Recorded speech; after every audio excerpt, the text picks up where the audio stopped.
महाभारत एक ऐसा युद्ध जिसमें कई वीर योद्धा हुए। दोस्तों, इस युद्ध में महारथी कर्ण और महारथी अर्जुन जैसे महान धनुर्धर थे। लेकिन कहा जाता है, कर्ण के बारे में यह कहा गया है, उनके कवच और कुंडल बहुत ही दिव्य थे।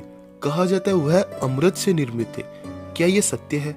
पता नहीं। लेकिन दोस्तों, वास्तव में हम यह बात सोच सकते हैं कि वह भगवान सूर्य देव का आशीर्वाद था, जो हो सकता है अमृत से निर्मित थे। लेकिन क्या कोई ऐसा योद्धा था जो कर्ण के कवच कुंडल को तोड़कर उनका वध कर सकता? क्या भगवान श्री कृष्ण का सुदर्शन चक्र, या अर्जुन का पाशु पदार्थ, या अश्वत्थामा का नारायण अस्त्र, क्या था ये सत्य?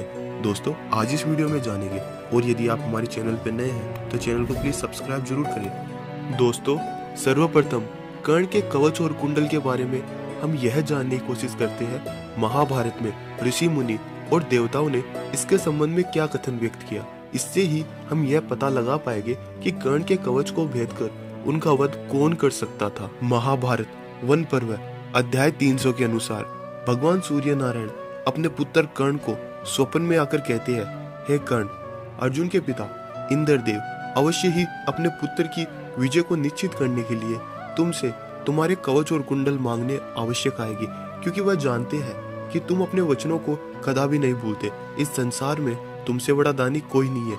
इसीलिए मैं तुमसे कहता हूँ, तुम अपने कवच और कुंडल का दान कदापि मत करना, अन्यथा तुम्हारे जन्म के साथ प्राप्त कवच कुंडल तुमसे दूर होते ही तुम्हारी आयु भी क्षीण हो जाएगी और तुम मृत्यु को प्राप्त हो सकते हो।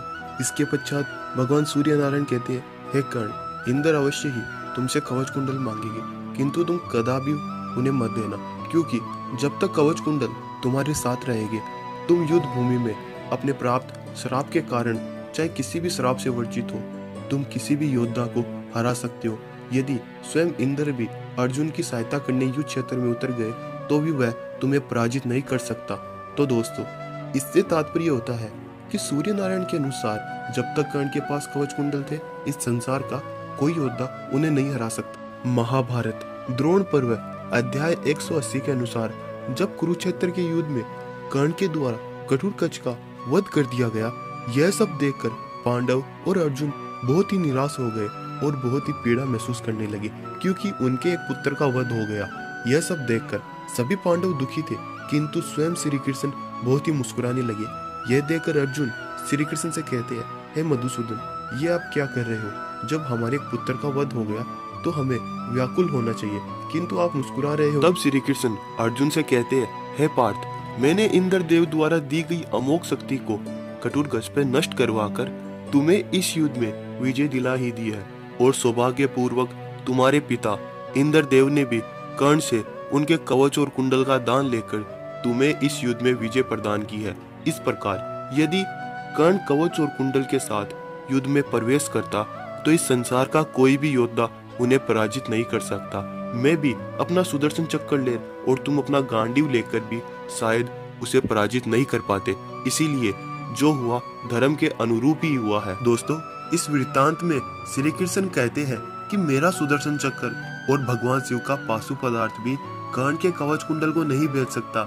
कहा जाता है यह बात केवल श्री कृष्ण ने सूर्य देव के आशीर्वाद का मान रखने के लिए कही थी, क्योंकि हम जानते हैं भगवान श्री कृष्ण का सुदर्शन चक्र को रोकने वाला केवल इस जग में महादेव के अतिरिक्त कोई नहीं है। दूसरी ओर पाशु पदार्थ अस्त्र, इस अस्त्र के संबंध में ऋषि मुनि ने कहा था, यह अस्त्र इतना सर्वश्रेष्ठ और शक्तिशाली है कि किसी भी देवता इंद्र, वरुण, वायु, अग्नि के सभी अस्त्र इसके समक्ष क्षीण हो जाते हैं। भगवान स्वयं महादेव ने इसी अस्त्र का प्रयोग कर त्रिलोकपुरा को एक ही क्षण में नष्ट कर दिया था। और दोस्तों, यदि किसी उदाहरण के साथ कहा जाए तो जब रामायण में अतिकाय को ब्रह्मा जी के वरदान स्वरूप कवच प्राप्त हुआ तो उसे लक्ष्मण जी द्वारा अपने दिव्य अस्त्रों के माध्यम से तोड़ दिया गया।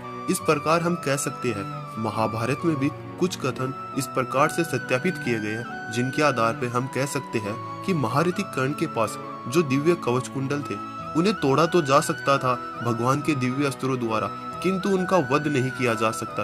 यदि कर्ण के पास कवच कुंडल थे, उनके रहते हुए वास्तविक कथन ये सामने आता है कि उनका वध नहीं किया जा सकता जब तक कवच कुंडल थे, क्योंकि श्री कृष्ण स्वयं कहते हैं कि वह नारायण अर्थात सूर्य नारायण के वचनों का और उनके आशीष का पालन और उनकी कीर्ति का मान भंग नहीं करना चाहते। इसी कारण कभी भी श्री कृष्ण ने उनके कवच कुंडल को तोड़ने के लिए अपने दिव्य अस्त्र अर्थात अपने सुदर्शन का प्रयोग नहीं किया। इसके आधार पर यह कहा जा सकता है श्री कृष्ण ने यदि अपने सुदर्शन चक्र का प्रयोग किया होता तो शायद कर्ण के कवच को भेदा जा सकता था, क्योंकि वो स्वयं भगवान थे। तो आपको क्या लगता है, ये सत्य है? कमेंट करके अपनी राय जरूर दें और वीडियो पसंद आई तो वीडियो को लाइक कर दें और कमेंट में जय श्री कृष्ण जरूर लिखें।